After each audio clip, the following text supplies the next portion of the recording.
CNN, BBC, France, 24. I'm watching you all. I'm recording every lie. I'm archiving every distortion.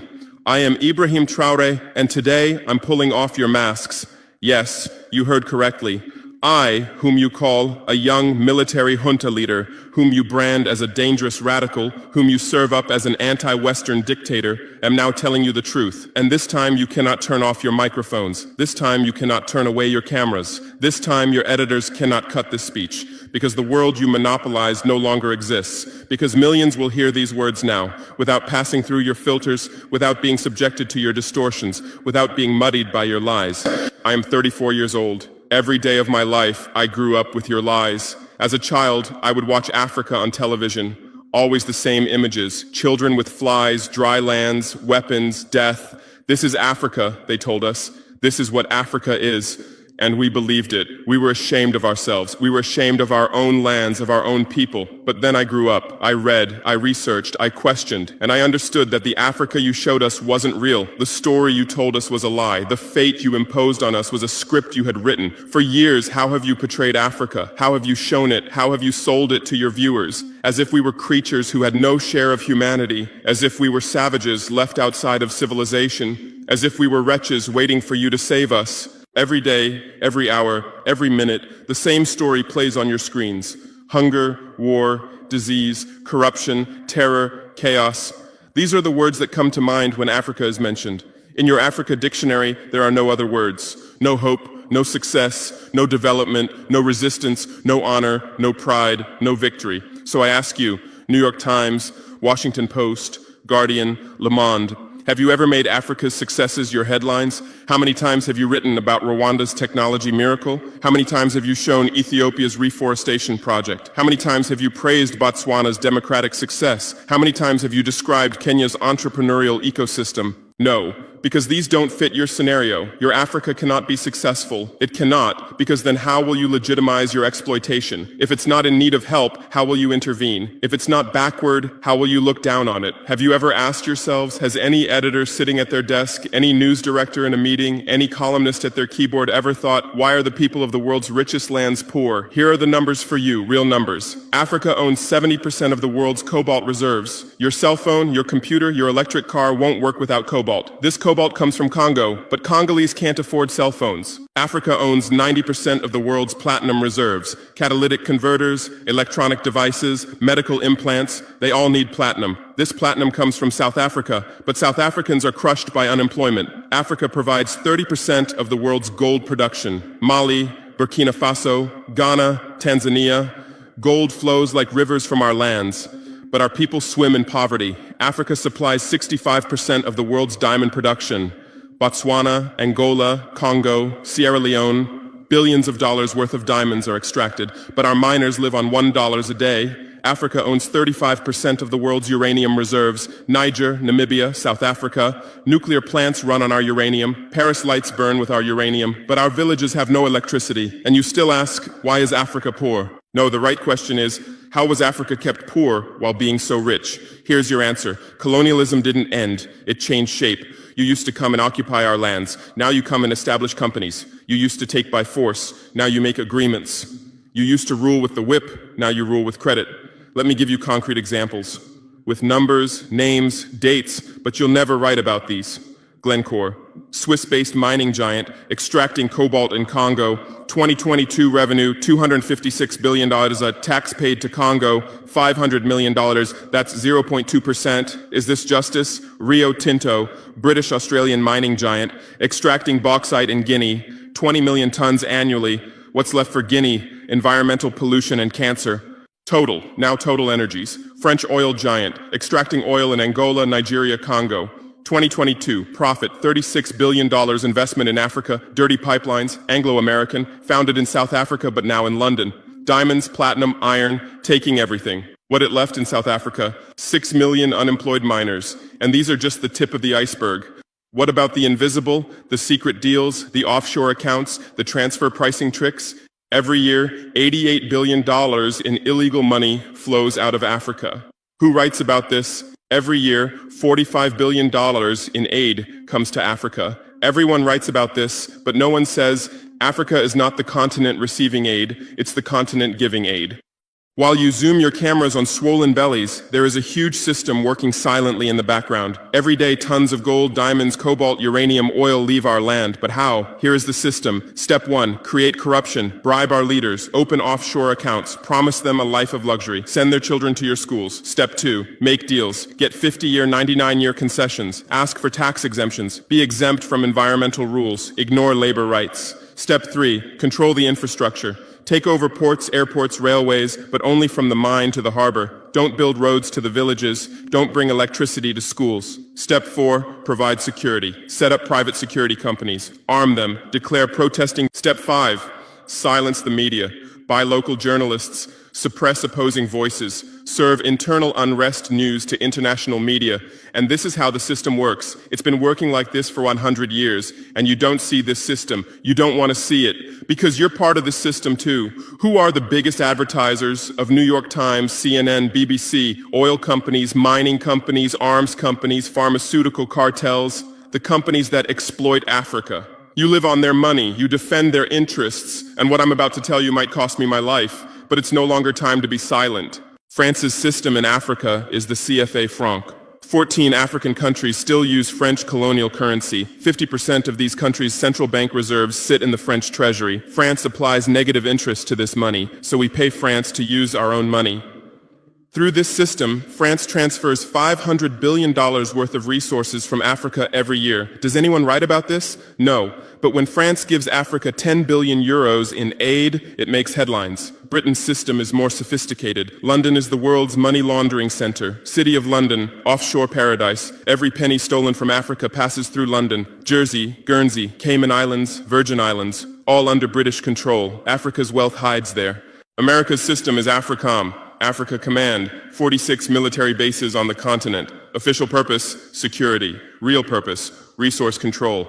Drones in our airspace every day, listening devices everywhere. They say fighting terrorism, but it's not terrorists. It's people's leaders who are targeted. China is the new player, says win-win, builds infrastructure, gives credit, but in exchange for what? 99-year port concessions, mining rights, agricultural lands, debt-trap diplomacy, ask Sri Lanka, ask Zambia, and you write about none of this. Why? Because you're not free press. You're corporate press. Your bosses are billionaires. Jeff Bezos bought Washington Post. Why? For love of journalism? Rupert Murdoch's media empire, Fox News, Wall Street Journal, The Sun, The Times, all from the same hand, all giving the same message. West is good, others are bad. Carlos Slim is the largest shareholder of New York Times, Mexican billionaire. Where's his wealth from? Monopolized telecommunications, got rich off Latin America's back, now controls America's most respected newspaper. And you claim to do independent journalism? Who are your editors? Which schools did they graduate from? Harvard, Yale, Oxford, Cambridge?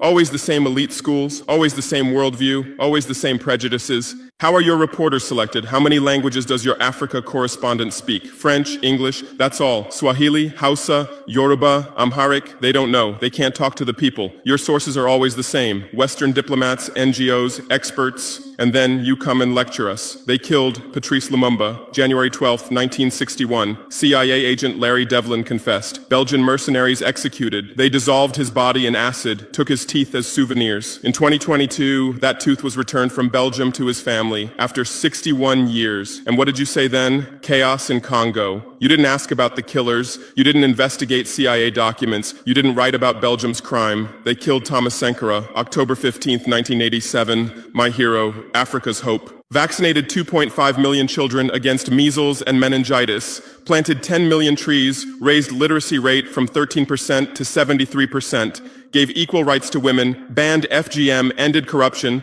sold Mercedes cars, used Renault 5, rejected IMF and World Bank. And most importantly, he said, we will not pay Africa's debts. We didn't make those debts. The puppets before us made them on behalf of colonizers. That's when he had to be killed, and they killed him. Who killed him? His best friend, Blaise Compaoré. With whose support? France. Want proof? Look at the Focart archives. Jacques Faucard, France's Africa Affairs advisor. Everything is written there. And what did you say? Military coup in Burkina Faso. You didn't write about Sankara's dreams. You didn't tell about his projects. You didn't show his successes. You just said, another dictator died, Muammar Gaddafi. Yes, he was a dictator. Yes, he was ruthless. But what had he done in Libya? Per capita income $12,000, Africa's highest, literacy rate from 25% to 87%, life expectancy from 51 to 74, free healthcare, free education, $50,000 for newlyweds, interest-free loans for homebuyers, $5,000 for new births, gasoline 14 cents per liter, great man-made river, irrigation project to green the desert, and Gaddafi's real crime, dream of United States of Africa, African Central Bank project, African Investment Bank, African Monetary Fund, and most dangerous, gold dinar, refusing to sell oil for dollars. October 20th, 2011, lynched in Sirte, Hillary Clinton laughed. We came, we saw, he died. Now look at Libya. 3 different governments, endless civil war, ISIS, Al-Qaeda running wild slave markets exist. Even CNN showed in 2017, oil being looted, weapons depots emptied, spread across Sahel. Do you call this democracy? Do you call this freedom? Do you call this success? And whose turn is it now? The Sahel, Mali, Niger, Burkina Faso. You want to make us Libya too. You want to make us Syria. You want to make us Iraq. But not this time, because we've awakened, because we've learned, because we've united. Operation Barkhane, France's Sahel adventure, 2013-2022. Official purpose, fighting terrorism. Real purpose, resource control, 5 through 100 French soldiers. €1 billion annual budget. What's the result? 2013, 500 terrorists in Mali. 2022, 5,000 plus terrorists in Sahel, tenfold increase. What kind of success is this? But what were French soldiers doing? Protecting Niger's uranium mines for Areva, Orano, securing oil pipelines for total controlling ports and railways for Bolloré, and fighting terrorism? No, the opposite. Terrorists couldn't come within 50 kilometers of French soldiers, but they could easily burn our villages. Why? Because chaos served their purposes. If there's chaos, they could stay for security reasons. MINUSMA, UN peacekeeping force. In Mali, 15,000 soldiers, 1.2 billion annual budget. 10 years, result, 300 plus. UN soldiers died. Thousands of civilians died. Terror didn't decrease, it increased. And now you say Wagner is dangerous. Russians are taking over Africa. Wagner came, 1,000 soldiers. What happened in 6 months? Terrorists fled, villages are safe, mines are working, people are at peace. What's the difference? Wagner is an ally we invited. France is an occupier who came by force. Wagner follows the agreement. France blackmails, Wagner brings results. France produces excuses, but you don't write the truth. You say Russian mercenaries. Well, what is French Légion étrangère? Aren't they mercenaries? What is American Blackwater Academy? What is British G4S? What is Israeli Black Cube? They are security companies. Wagner is a threat. Why? Because Wagner isn't yours. And the terrorism issue? Who created this terror? Who founded Al-Qaeda? 1980s, Afghanistan, CIA, Pakistan ISI, Saudi money, against Soviets. Bin Laden was CIA's man. You called them freedom fighters. Who supported Taliban? Again, you. Heroic mujahideen against Soviet occupation. You gave weapons, gave money, gave training, then you lost control. How was ISIS born? 2003, Iraq invasion. You toppled Saddam. You disbanded the army. You banned Ba'ath Party. You tortured in Abu Ghraib, and those people became ISIS. Then Syria. You said Assad must go. You said moderate rebels. You gave weapons. Those weapons went to ISIS, went to al-Nusra. You destroyed Libya. Who looted Gaddafi's weapon depots? Where did those weapons go? To Mali, to Niger, to Burkina Faso, to Nigeria, to Chad? Who strengthened Boko Haram? In 2009, Nigerian police killed their leader Mohammed Yusuf. Extrajudicial execution. What did you say? Nothing. Where were your human rights organizations? Silent. Then revenge started. Boko Haram radicalized. But where did they find weapons? From Libya that you destroyed. And now you come to lecture us about fighting terrorism. You're helping us clean up the monsters you created? No, we've seen the game now. Terror is your Trojan horse. You come with the excuse of terror, you stay, you exploit. But it's over now. We'll provide our own security, we'll fight with our own methods, and we'll win. Because we are the children of this land. We know this land, we know these people. We can distinguish terrorist from villager. We don't fight from drones, from satellites, from 10,000 kilometers away like you. And we're winning. In Mali, in Niger, in Burkina Faso, terror is ending. Villages are safe. People are hopeful. Because now our own army, our own police are fighting, not for foreigners, but for the people. But you can't digest this. You say democratic backsliding. You say human rights violations. Which democracy? Which human rights? How many people are detained without trial in Guantanamo? What happened in Abu Ghraib? Who did you kill in Bagram? Who did you torture in CIA's black sites? Why is Julian Assange in prison for exposing your war crimes? Why did Chelsea Manning spend years in prison for leaking the truth? Why is Edward Snowden a fugitive for revealing you spy on everyone? And you lecture us about human rights. How many civilians died in your drone strikes? You say collateral damage and move on. How many weddings did you strike in Pakistan, Yemen, Somalia? How many schools did you bomb? How many hospitals did you burn? And you teach us the laws of war? Look, I come from war. I know the front. I've seen death. I've carried wounded soldiers. I've consoled mothers of martyrs. And I tell you, a real soldier protects his people. A real soldier doesn't harm civilians. A real soldier fights with honor. Your mercenaries, your drone pilots, your special forces, they're not soldiers, they're killers. They kill people by pressing buttons from 10,000 kilometers away, then go home and play with their children. We don't fight like that. We look our enemy in the face. We protect civilians. We fight with our honor. We die with our honor. And we'll win. Because the righteous win. Because those who fight with their people win. Because those who fight for their land win. Let's return to your media. I know how you work. I have friends who work within the system. There are journalists with conscience, but they stay silent. Why? Because the system silences them. Those who write the truth get fired. Investigative journalists are laid off due to budget cuts. Dissenting columnists are shown the door because reader interest has declined. And what replaces them?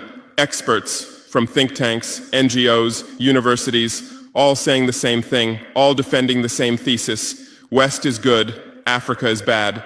So who are these experts? Where do they get their funding? National Endowment for Democracy, NED, American democracy exporter, CIA's legal arm, has fingers everywhere, funds opposition, directs media, creates civil society. Open Society Foundations, George Soros's organization, says open society, but open for whom? Open to what? Open to exploitation, open to intervention, open to manipulation. Ford Foundation, Rockefeller Foundation, Bill and Melinda Gates Foundation, all in Africa, doing aid. But what do they get in return? Control, data, influence. And your media is their trumpet. You headline, Gates is saving Africa. But you don't say, how many African children were paralyzed by Gates's vaccine trials? How many farmers committed suicide because of Monsanto seeds? You're masters at storytelling, but always the same story. White savior. Remember Live Aid? 1985. We Are the World, charity concert for Africa, millions raised. What came to Africa? Corruption increased, dependency increased. But it was a great story for you. Bob Geldof became a hero. Musicians looked conscientious. Viewers felt good about themselves. Africa remained hungry. Remember Kony 2012? Viral video. Stop Joseph Kony. 100 million views. Result? Kony is still free, but the video maker got rich. Invisible Children organization collected millions. What came to Uganda? American soldiers. And you present these as success stories. Angelina Jolie, Madonna, Bono, all Africa volunteers. They come, take photos, adopt children, leave. And you say, interest in Africa increased.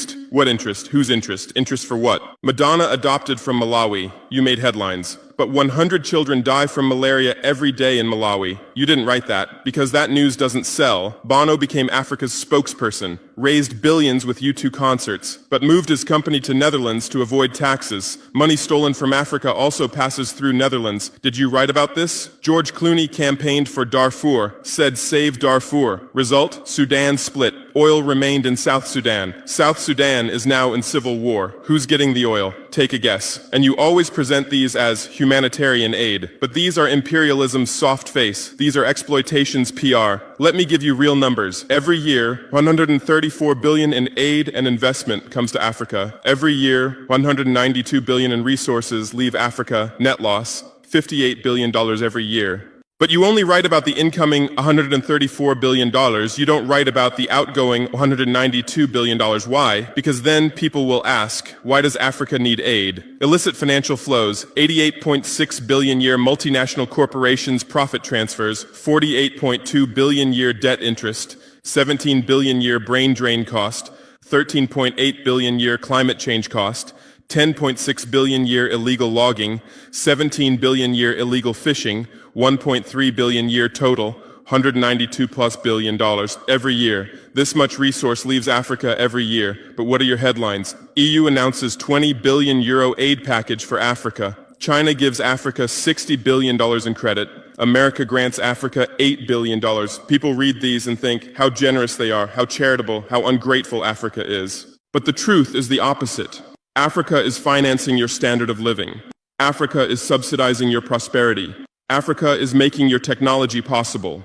The cobalt in your iPhone, from Congo, the lithium in your Tesla, from Zimbabwe, the tantalum in your computer, from Rwanda, your jewelry, from Botswana, your chocolate, from Ivory Coast, your coffee, from Ethiopia, your oil, from Nigeria, your uranium, from Niger. And what do we get in return? Debt, poverty, humiliation, but enough. This game will end now because we've awakened. Our youth are sharing the truth on social media.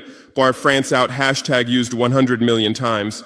Africa is bleeding 50 million. On Stop Exploiting Africa, 75 million. And what are you doing? You say Russian bots. You say Chinese propaganda. You say disinformation. No. These are real voices of real Africans. This is real anger. This is real awakening. There are millions of youth on TikTok, videos celebrating French soldiers leaving, images applauding Wagner's arrival, content explaining the truth on Twitter, Instagram, Facebook. The same voice everywhere. Enough! And you're panicking because you're losing control. You're losing the narrative. You're losing the monopoly. You established fact-checking organizations. Africa Check, AFP Fact Check. Who funds these? Facebook, Google, Bill Gates. The same system again. What are you checking? Whose facts are you defending? We say France exploits $500 billion a year. You say false. Only $440 billion.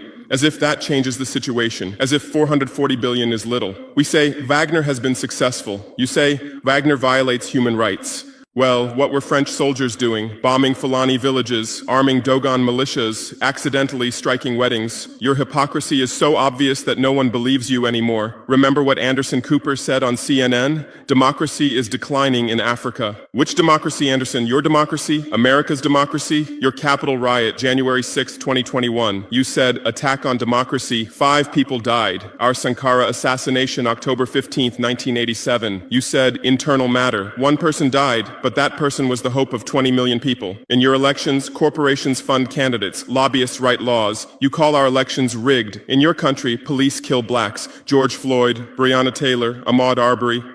You lecture us about police violence. On BBC, Kasia Madera presents Africa News. Polish origin. How many years has she lived in Africa? How many African languages does she speak? But every day she speaks as an Africa expert. Africa is like this. Africa is like that. On France 24, cameramen, editors, producers, most are French. Even Africa correspondents are mostly French, and they do objective journalism. Even Al Jazeera. Qatar funds it. What business does Qatar have in Sahel? But every day they report Sahel crisis. Whose crisis are they telling? Deutsche Welle, Voice of America, RFI, all state media, all propaganda tools. But they play the role of independent media, and our local media, most are sold out. Most are cowards, most are dependent. Lepay's newspaper in Burkina Faso, who's the editor? Where did he get his education? Where does he get his funding? Who are his advertisers? We know the answers, all tied to the same system, all serving the same master. But a new generation is coming. Bloggers, YouTubers, podcasters, they have no masters, they have no fears. James Coco, Natalie Yam, Kemi Seba, they have millions of followers. They tell the truth, they expose the system, and you label them as extremists. You try to shut down their Twitter, you restrict their YouTube, but in vain. Truth cannot be stopped. You close 1 channel, 10 open. You silence 1 voice, 1,000 rise. Here's my final message to you. Your lies are ending. Your empire is collapsing. Your monopoly is breaking. And what's replacing it? Truth, justice, freedom. Africa is no longer your story. Africa is writing its own story, filming with its own camera, telling in its own language. And in this story, you're not heroes, not saviors, not benefactors. In this story, you're the guilty ones, colonizers, liars, thieves. But you still have a chance. You can still change. You can still stand on the right side. There are journalists with conscience among you. I know. I recognize them. We talk. I call out to them. Gather your courage. Write the truth. Rebel against the system. You might get fired. You might become unemployed. You might be threatened. But you'll be on the right side of history. You'll look at your children's faces without shame. Your conscience will sleep peacefully. And Africa won't forget you. Africa remembers its friends and its enemies. Be like Edward Snowden, be like Julian Assange, be like Daniel Ellsberg, stand with the truth, or continue with your lies, continue with your blindness, continue with your complicity, but know that your end is coming. Your viewers are decreasing, your credibility is eroding, your power is depleting. The new generation doesn't believe you, the new generation doesn't listen to you, the new generation rejects you, and that new generation in Africa is 600 million people, 60% under 25 years old, educated, connected, angry. They are my army, they are my weapon, they are my victory, and with them we're building a new world, a world without lies, without exploitation, without humiliation. In this world, Africa will be free, Africa will be strong, Africa will be a leader. And you'll remain just as a bad memory, a shameful footnote, a cautionary example. Future generations will read in history books. At the beginning of the 21st century, there were some media organizations. They lied, they served exploitation, then Africa awakened and they disappeared. That's your end. Inevitable, unchangeable, certain. I am Ibrahim Traore, not Burkina Faso's leader, but its servant, not Africa's dictator, but its child, and not your nightmare, but your mirror. Look well at this mirror. See yourself, see your lies, your hypocrisy, your crimes, and prepare, because Judgment Day is coming. Africa is awakening. The world is changing. Justice is manifesting. And you'll just watch. You won't be able to do anything else. Because history is on the side of the people. Truth is on the side of the oppressed. God is on the side of those who persevere. And we persevered. We persevered for 500 years. Now it's time for victory. Your lies are finished. Your masks have fallen. Your game has ended. Africa is free. Africa is strong. Africa is victorious forever.